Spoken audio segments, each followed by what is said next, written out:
ரஜினிகாந்த் அவர்கள் நடித்த ஜெயிலர் படம் பயங்கரமான ஹிட்டு.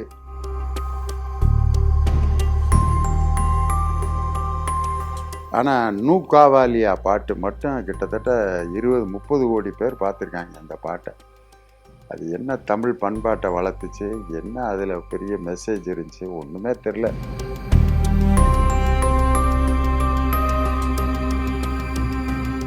தம்பி மணிகண்டன் அவங்க நடித்த குட் நைட்னு ஒரு படம், ரொம்ப அருமையாக. அதை படம் முடிஞ்சு பார்த்தோன்னே அந்த டைரக்டருக்கும் அவர் கதாநாயகனுக்கும் ஃபோன் பண்ணி நான் வாழ்த்து சொன்னேன். இப்போ உலக திரைப்பட விழாவில் விருது வாங்கின அயோத்திங்கிற படம் உண்மையிலே இந்த காலத்துக்கு தேவையான ஒரு படம்.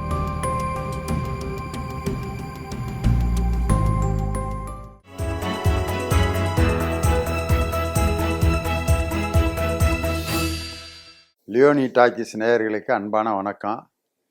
நான் நல்லா இருக்கீங்களா? சினிமாலாம் நிறைய பார்க்குறீங்களா? இன்றைக்கி நமக்கு இருக்கிற பொழுதுபோக்கில் ரொம்ப முக்கியமானது சினிமா தான், வேறு ஒன்றும் செய்ய முடியாது. 2023 எத்தனையோ சினிமாலாம் வந்துச்சு. நானும் நிறைய படங்கள்லாம் பார்த்தேன், நீங்களும் பார்த்துருப்பீங்க. ஆனால் வந்த படங்கள்லாம் நான் பார்த்த இது பல விஷயங்கள்லாம் உங்களுக்கு நான் சொல்ல ஆசைப்பட்றேன். ஒரு காலத்தில் கதாநாயகனும் கதாநாயகியும் ஆரம்பத்தில் 2 பேரும் சந்திச்சுக்கிடுவாங்க. 2 பேரும் அப்படியே பயங்கர போராட்டம். கதாநாயகனுக்கு ஒரு பெரிய டாஸ்க் ஏதாவது இருக்கும், யாரையாவது காப்பாற்றணும் அல்லது இது பண்ணணும் அல்லது பெரிய கொள்ளை கூட்டத்தை பிடிக்கணும். கதாநாயகிக்கு வீட்டில் ஏதாவது ஒரு பிரச்சனை இருக்கும். ரெண்டையும் சரி பண்ணி கடைசியாக 2 பேரும் வில்லனை இவர் கொன்றுவார், இந்த அம்மாவுக்கு வீட்டு பிரச்சனை தீர்ந்துடும், 2 பேரும் சேர்ந்து கல்யாணம் முடியும், சுபம் அப்படின்னு போடுவாங்க. இதுதான் சினிமாவாக இருந்துச்சு எங்கள் காலத்துலலாம். வீட்டில் அண்ணன் தம்பி இடையில சண்டை நடக்கும், திருப்பி எல்லாரும் ஒன்று சேர்ந்து அண்ணன் தம்பிலாம் நின்று இப்படி கை தூக்கியேம்பாங்க, வணக்கம் அப்படின்னு போடுவாங்க. இன்றைக்கி சினிமா எப்படி மாறி போச்சு அப்படின்னு சொன்னால், படம் தொடங்குறப்பே ஒருத்தன் செத்து அப்படியே நாக்கு ரத்தம் பூரா அப்படி கொட்டி கத்தியில் அப்படி குத்தி கிடக்கிறேன், அல்லது குத்தி ஒருத்தனை கொலை பண்ணுறாங்க.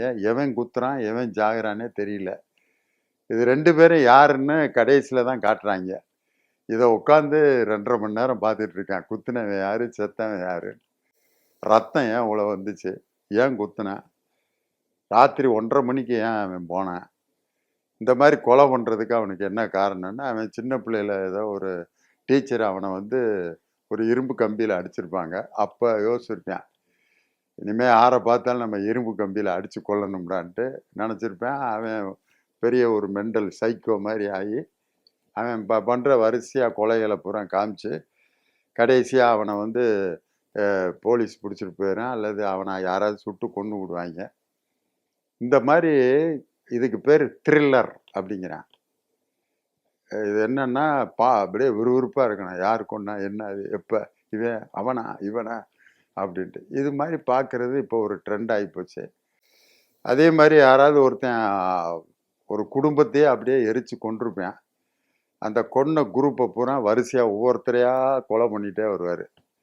அந்த கொலை பண்ணுறதுக்கு கதாநாயகனுக்கு நிறைய பேர் ஹெல்ப் பண்ணுவாங்க. திடீர்னு வட இந்தியாவிலேருந்து ஒருத்தன் ஹெல்ப் பண்ணுவேன், ராஜஸ்தான்லேருந்து ஒருத்தன் ஹெல்ப் பண்ணுவேன், கல்கத்தாலேருந்து ஒருத்தன் ஹெல்ப் பண்ணுவேன். அவங்கெல்லாம் எங்கே சந்திச்சாங்க, ஏன் இப்படி ஹெல்ப் பண்ணுறாங்கன்றக்கு ஏதாவது ஒரு லாரியில் எல்லாரும் ஒன்றா சேர்ந்து ஒரு நாள் பயணம் பண்ணியிருப்பாங்க, அதில் ஃப்ரெண்டாக இருப்பாங்களாம். இந்தியாவே அவனுக்கு ஹெல்ப் பண்ணி அந்த வில்லன் குரூப்பை அடிக்கும். ஒரு 2000 பேரை துப்பாக்கியில் சுட்டு 50 பேரையும் சாகடிப்பார். கழுத்தை அப்படியே வெட்டி துண்டாக அப்படியே மண்டை தனியாக போகும். கைதட்டுறான் நம்பால், ஒருத்தனுடைய கழுத்தை கதாநாயகன் வெட்டி துண்டாக உழுவுறத. இப்படி ஆயிடுச்சு படங்கள்லாம். இந்த நேரத்துலையும் நம்ம நிறைய படங்களை ரசித்து பார்த்துருக்கோம். சில படங்கள் எக்கச்சக்கமாக ஓடி இருக்கு. உதாரணத்துக்கு ரஜினிகாந்த் அவர்கள் நடித்த ஜெயிலர் படம் பயங்கரமான ஹிட்டு, வசூலில் பெரிய சாதனை. இப்போ நான் சொன்ன காட்சி அந்த படத்தில் தான் வந்துச்சு. ஒரு கழுத்தை 2 துண்டாக வெட்டுவார், அவன் தலை துண்டாக போய் விழுங்க. ஜனங்கள்லாம் ஆகா வெட்டிட்டாரு, 2 துண்டாக வெட்டிட்டாருன்ட்டு. இதையே வில்லன் பண்ணியிருந்தாக்கா அவனை கோர்ட்டு கேஸில் ஏற்றி திருப்பி அவனை அரெஸ்ட் பண்ணி கூப்பிட்டு போவாங்க. வன்முறை காட்சிகள் எக்கச்சக்கமாயிருச்சு. எதுக்காக எத்தனை ஆயிரம் பேரை கொல்றாங்க, ஏன் இப்படி சாகுறாங்கன்றத பற்றி யாரும் கேட்கறதில்ல. படம் நல்லா இருக்கு, விறுவிறுப்பாக இருக்கு பார்க்கறதுக்கு அப்படின்னு சொல்லி பார்த்துட்டு இருக்கான். ஜெயிலர் படம். அந்த ஜெயிலர் படத்தில் என்ன ஒரு பெரிய வேடிக்கைனாக்கா, அதில் எத்தனையோ பாடல்கள்லாம் வந்துச்சு. ஆனால் நூ காவாலியா பாட்டு மட்டும் கிட்டத்தட்ட 20-30 கோடி பேர் பார்த்துருக்காங்க அந்த பாட்டை.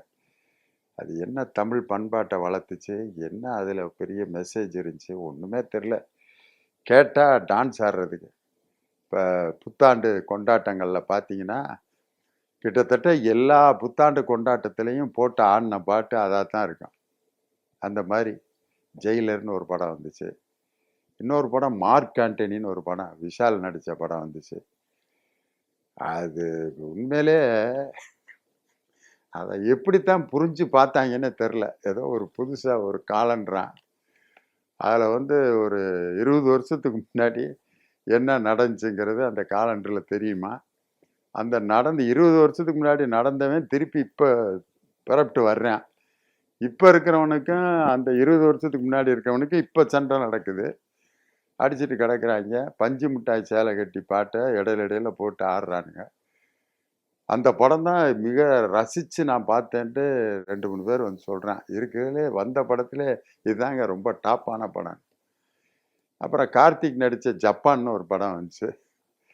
எல்லாம் கார்த்திக் நடித்த கைதி, தீரன் அதிகாரம் இது மாதிரி இருக்கும்னு நினச்சி போய் பார்த்தா ஒரு தங்க கடையில் கொள்ளையடிக்கிறாரு. கார்த்திக் வந்து ஏன் இப்படி எதுக்காக இந்த ஸ்லாங்கில் பேசிக்கிட்டு இருக்காரு படம் முழுவதும், ஏன் படம் முழுவதும் குடிச்சிக்கிட்டே இருக்காரு, ஏன் அவர் கொள்ளையடிச்சாரு, எதுக்கு இது பண்ணாருன்ட்டு அந்த படம் வந்து பார்த்துட்டு திருப்பி வெளியே வர்றவங்க ஒன்று அந்த படம் எடுத்தவரையோ அல்லது கார்த்திகையோ திட்டிட்டு வெளியில் வந்தாங்க, அல்லது தேட்டருக்காரனை திட்டிட்டு வர்றேன். இதுக்கு காரணம் அவங்கள. மக்கள் இந்த மாதிரி ஒரு புதிய ரசனையை நோக்கி புறப்பட்டு போயிட்டான் இன்னைக்கு. ஆனால் இதுக்கு இடையில தான் சில நல்ல படங்களும் வந்து மக்களுடைய மிகப்பெரிய பாராட்டையெல்லாம் வாங்கியிருக்கு. கிடான்னு ஒரு படம். ஒரு தாத்தா தன்னுடைய பேரனுக்கு ஒரு ஆடம்பரமான ஒரு ட்ரெஸ்ஸு வாங்கி கொடுக்கணும்னு நினைக்கிறாரு. தீபாவளிக்கு முந்தின நாள் முடியல. அவருக்கு அந்த பேரனுக்கு இடையில இருக்கக்கூடிய அந்த உருக்கமான விஷயங்களை இந்த படம் முழுவதும் கொண்டு போயிருப்பாங்க. அதில் அந்த பையனுக்கு உதவி செய்கிறதுக்கு சில நல்ல கேரக்டர் அதில் இன்ட்ரடியூஸ் பண்ணியிருப்பாங்க. அதை பார்த்தோன்னா நம்மளும் இதே மாதிரி இனிமேல் இருக்கணும் அப்படின்னு நினைக்கிற மாதிரி அந்த டைரக்டரு அந்த கேரக்டரை வந்து உருவாக்கியிருப்பார். அந்த படத்தில் நடித்த பூராம், அமரர் பூராம் அருமையாக நடிச்சிருப்பார். அதில் என்னுடைய நண்பர் இவர் காளி வெங்கட் எல்லாரும் ரொம்ப சிறப்பாக நடிச்சிருக்காங்க. அதுக்கப்புறம் ஒரு படம் நான் ரொம்ப குறிப்பிட்டு சொல்லணும்னா, அருமை தம்பி மணிகண்டன் அவங்க நடித்த குட் நைட்னு ஒரு படம். ரொம்ப அருமையாக அதை படம் முடிஞ்சு பார்த்தோன்னே அந்த டைரக்டருக்கும் அவர் கதாநாயகனுக்கும் ஃபோன் பண்ணி நான் வாழ்த்து சொன்னேன். கிடாப்பட டைரக்டருக்கும் அந்த நடித்த நடிகர்களுக்கும் நான் வாழ்த்து சொன்னேன். அந்த குட் நைட்டுங்கிற படத்தில் பார்த்தீங்கன்னா, ஒரு கொரட்டை விடுற கணவனோட ஒரு மனைவி வாழ்ந்து அவங்க 2 பேருக்கும் டைவர்ஸ் ஆகிற நிலைமைக்கு போய் கடைசிக்கு அந்த கொரட்டையவே ரசிக்க ஆரம்பிச்சிருவார். ஃபோனில் ரெக்கார்ட் பண்ணி பக்கத்தில் போட்டு கேட்டுட்டு அந்த கொரட்டையை கேட்டுக்கிட்டே தூங்குற மாதிரி ஒரு காட்சியை எடுத்திருப்பார்.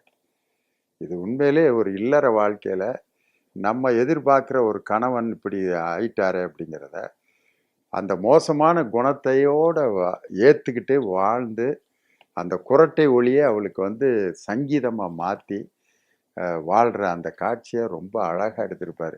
இதை பட்டிமன்றத்தில் நான் பல ஆண்டுகளுக்கு முன்னாடி மேடையில் பேசின ஒரு சம்பவம். ஆனால் அதை ஒரு நாட்டாக வச்சு அந்த டைரக்டர் ரொம்ப அழகாக அந்த படத்தை எடுத்திருப்பார். அதே மாதிரி அநீதின்னு ஒரு படம், அருமை டைரக்டர் வசந்த பாலன் எடுத்த படம். அதில் பார்த்தீங்கன்னா ஒரு கதாநாயகன் இந்த உணவு பரிமாறக்கூடிய அந்த ஸ்விக்கி ஜொமேட்டோவில் வேலை பார்க்குறவன். அவன் அந்த உணவை கொண்டு போய் கொடுக்குறப்போ ஒரு அழகான கை மட்டும் வந்து வாங்குது. அந்த கைக்காக அந்த பெண்ணை நேசிக்க ஆரம்பித்து கடைசி பார்த்தா ஒரு வெளிநாட்டில் இருக்கக்கூடிய ஒருத்தருடைய வீடு. அந்த வீட்டை பாதுகாத்துட்டு ஒரு குரூப் இருப்பாங்க. அப்போ அந்த வீட்டில் இருக்கிற ஒரு அம்மா இறந்து போயிடும். அதை வச்சு ஒரு மனிதனுடைய கேரக்டரு எப்படி மாறும், பணம் வந்த பிற்பாடு எப்படி மாறும், எப்படி சூழ்நிலைக்கு தகுந்த மாதிரி மாறுங்கிறத அந்த அநீதிங்கிற படத்தில் வசந்த பாலன் ரொம்ப அருமையாக எடுத்திருப்பார். இருகப்பற்றுன்னு ஒரு படம் வந்துச்சு. 3 கணவன் மனைவியை காட்டுவாங்க. ஒரு மனைவி ரொம்ப ஆடம்பர பிரியர், இன்னொருத்தன் வந்து வாழ்க்கையில் முன்னேறணும்னு நினைக்கிற ஒரு கணவன். இது ஒரு ஜோடி. இன்னொரு ஜோடி விதார்த்து இன்னொரு ஹீரோயின் நடிச்சிருப்பாங்க. அதில் விதார்த்து ரொம்ப கோவக்காரன், நல்லா கிடைச்ச வாய்ப்பெல்லாம் கோவத்தில் இழந்துருவான். மனைவி வந்து ரொம்ப டியூட்டி கான்சியஸ், வீட்டுக்கு நல்லது செய்யணும்னு நினைக்கிறார். இந்த கப்புளுக்கு இடையில நடக்கிற பிரச்சனை. அதே மாதிரி தம்பி விக்ரம் பிரபு அப்புறம் இன்னொரு கதாநாயகி சேர்ந்து இன்னொரு கப்புள். அதில் அந்த அம்மா வந்து ஒரு சோசியல் மீடியாவில் ஒரு யூடியூப்பில் வரக்கூடிய ஆப்பு, அதில் வந்து கணவன்கிட்ட இப்படிலாம் நடந்துக்கணும்னு பாயிண்ட்ஸை எழுதி வச்சுக்கிட்டு அதை டிக் பண்ணி அதுபடி வாழ்ந்துக்கிட்டு இருக்கு. இப்படி ஒரு மனுஷன் சட்டத்திட்டத்துக்கு டிக் பண்ணிக்கிட்டுலாம் வாழ முடியாது. உன் கூட இப்படி வாழ்கிறதுக்கு பேசாமல் இருந்துடலாம். நீ ஆப்பு கூட தான் குடும்பம் நடத்திக்கிட்டு இருக்க ஒழிய ஆம்பளை கூட குடும்பம் நடத்தலை அப்படின்னா. இது மாதிரி அந்த கணவன் மனைவிக்கு இடையில் நடக்கக்கூடிய இக்காலத்தில் இருக்கக்கூடிய அந்த கணவன் மனைவிக்கு இடையில் இருக்கக்கூடிய போராட்டங்களை ரொம்ப அருமையாக அந்த டைரக்டர் வந்து இருகப்பற்றுங்கிற படத்தில் சித்தரிச்சிருப்பார். அதே மாதிரி இப்போ உலக திரைப்பட விழாவில் விருது வாங்கின அயோத்திங்கிற படம் உண்மையிலே இந்த காலத்துக்கு தேவையான ஒரு படம். வட இந்தியாவிலேருந்து ராமேஸ்வரம் பார்க்கறதுக்கு தமிழே தெரியாத ஒரு குடும்பம் வருது. வந்த இடத்துல அந்த குடும்பத்தில் இருக்கக்கூடிய அந்த மனைவி அவங்க வந்து இறந்துடுறாங்க. அதுக்கு ஒரு பையன், ஒரு பொண்ணு, ஒருத்தர். அவர் வந்து ரொம்ப சடங்கு சம்பிரதாயத்தில் ரொம்ப ஆழமான பிடிப்பு உள்ளவர். ஜாதி மேலேயும் மதத்து மேலேயும் ரொம்ப பிடிமான உள்ளவர். அப்படிப்பட்ட ஒருத்தர் தன்னுடைய மனைவி இறந்துருது. அந்த மனைவியை சொல்கிறத கேட்காம அந்த மனைவி அப்படி கொடுமைப்படுத்திட்டு இருப்பார். ஆனால் அந்த அம்மா இறந்த பிறகு அது இல்லாத இடத்த நீ இருக்கும்போது உன் அருமை தெரியல, நீ இல்லாதப்போ உன் அருமை தெரியுதுன்ட்டு அந்த அம்மாவை பார்த்து பாடுவார். இந்த நேரத்தில் அந்த குடும்பத்துக்கு உதவி செஞ்சு அந்த அந்த அம்மாவுடைய உடலை ஒரு ஃப்ளைட்டில் ஏற்றி அனுப்பி அதுக்கு சகல உதவிகளையும் செய்வார் ஒருத்தர். அவர் தான் கதாநாயகர் சசிகுமார்.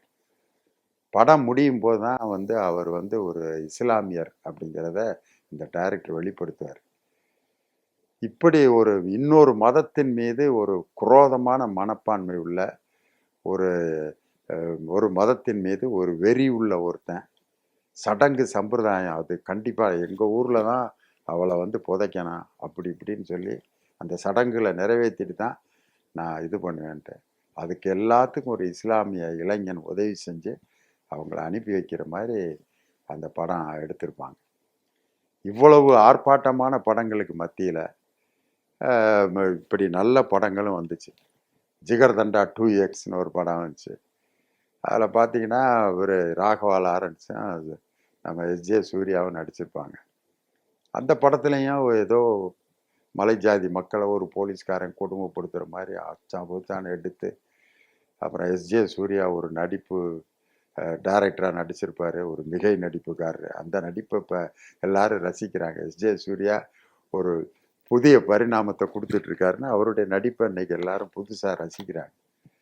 அந்த படத்தில் படத்தினுடைய முடிவு ஒரு மாதிரி அழகாக எடுத்திருப்பாங்க. இந்த மாதிரி நல்ல நல்ல படங்களும் இடையில வந்துக்கிட்டே இருக்கு. இன்னைக்கு ரசிகர்கள் வந்து எதை ரசிப்பாங்க, எதை வந்து நிராகரிப்பாங்கன்னு கண்டே பிடிக்க முடியல சினிமா டைரக்டர்களுக்கும் தயாரிப்பாளர்களுக்கும்.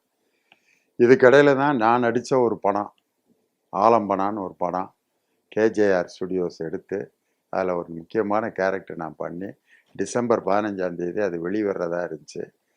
ஆனால் அந்த வெளியீடு வந்து தள்ளி போயிடுச்சு. 2024 அந்த படம் வந்து அநேகமாக ஜனவரியில் வெளியாகும் அப்படின்னு சொல்கிறாங்க. எப்போ வெளியாகும் தெரியல. இந்த படம் உண்மையிலே ரசிகர்கள்லாம் என்னுடைய நடிப்பை ரொம்ப ரசிப்பீங்கன்னு நான் நம்புகிறேன். இந்த 2024 வரக்கூடிய படங்கள் இது மாதிரி மக்களுக்கு நல்ல செய்திகளை சொல்லக்கூடிய, மக்களுடைய சிந்தனையில் மாற்றத்தை உண்டாக்கக்கூடிய திரைப்படங்கள் 2024 வரணும் அப்படின்னு என்னுடைய ஆசை.